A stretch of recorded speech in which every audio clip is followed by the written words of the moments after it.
በቤልጅየም እንደዚህ አይነት ልህቀት ካሳየ ወደ እንግሊዝ ፕሪሚየር ሊግ የምትሻገርበት ሰዓት ላይ እንደደረስክ ሊነግርህ ይችላል። ዞሊስ ፕሪሚየር ሊግን አያውቀውም ማለት አይደለም። የኖርዊች ተጫዋች ነበር ለአጭር ጊዜም ቢሆን። በኖርዊች ውድ አድማጮች 30 ጨዋታ ተጫውቷል። መረጃዎቹ እንደሚያሳዩት ከ30ዎቹ የኖርዊች ግጥሚያዎቹ 14ቱ የፕሪሚየር ሊግ ጨዋታዎች ናቸው። በ14 ፕሪሚየር ሊግ ጨዋታዎች ልምዱ አንድም ጎል ግን አላስቆጠረም። ምንም አይነት የፕሪሚየር ሊግ ጎል የለውም። ግን በፕሪሚየር ሊግ ላይ መጫወት ለእርሱ አዲስ አይደለም። ያኔ በዕድሜ አነስ ብሎ ነበረ በፕሪሚየር ሊግ ላይ እድል ያገኘው። አሁን ግን በዕድሜ በስሎ በሁሉ ነገር ጎልብቶ ነው ተመልሶ ወደ ፕሪሚየር ሊግ የሚመጣው። ዋጋውን ስታዩ በጣም ውድ አይደለም። በዋጋው ደረጃውን እንመዝን ካልን በአርሰናል መጥቶ ቋሚ ተሰላፊ ይሆናሉ የሚያጠራጥር ነው። አሁን ሞርጋን ሮጀርስ ለዛ ቦታ ቢፈርም ዞሊስ ቋሚነቱን ያገኛል ብዬ መናገር አልችልም። ቢሆንም ግን 24 ዓመት በመጪዎቹ ዓመታት ገና የሚጎለብት የሚያድግ ስለሆነ የሚያሳየው እንግዲህ የእድገት ከርቡ ነው እዚህ ጋር የሚወስነው ማለት ነው። እና 40 የጎል አስተዋጽኦ ማለት በ2025-26 የውድድር ዘመን ከሃሪኬን ቀጥሎ እንዲጠቀስ አድርጎታል። ሃሪኬን በጀርመን ባየር ሙኒክ በ41 ጨዋታ 36 ጎሎች ያሉት በመሆኑ በጎል ብቻ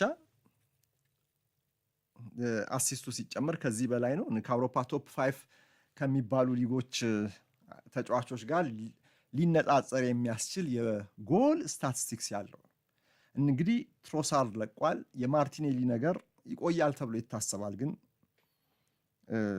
ትሮሳርድ በመልቀቁ ቦታ እሱ መተካት ስላለበት ይሄ ሆኗል። አሁን ትሮሳርድ እና ማርቲኔሊ ያንን ቦታ እንዳሳሱት ኮንሲስተንሲ ላይ በተለይ ወጥነት በአርሰናል ግራ ክንፍ ማጥቃት በኩል እንደሌለ የ25-26 የውድድር ዘመን አሳይቶናል።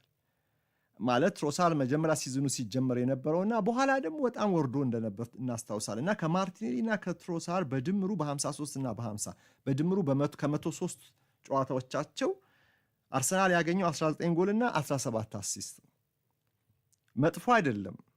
ነገር ግን አርሰናል ያንን ቦታ ይበልጥ አፕግሬድ ለማድረግ እንዲህ ያሉ ተጫዋቾች በመጪዎቹ ዓመታትም አብሮ ከቡድኑ ጋር ሊያድጉ የሚችሉ ይበልጥ ሊጎለብቱ የሚችሉ ገና ፊዚካል ፒካቸው ላይ ያልደረሱ ቴክኒካል ብቃታቸውም ከዚህ በላይ ሊጎለብት የሚችል ተጫዋቾችን ፍለጋ ነው የወጣውና ሶሊዝ ለዚህ የሚሆን ተጫዋች ነው ተብሎ ይታሰባል። እንግዲህ ፍጥነት፣ ጉልበት እና ሁለገብነትን ሚኬል አርቴታ ይፈልጋል በቡድን ውስጥ። ይሄ ልጅ ይሄንን ያሟላል ተብሎ ነው የታመነው።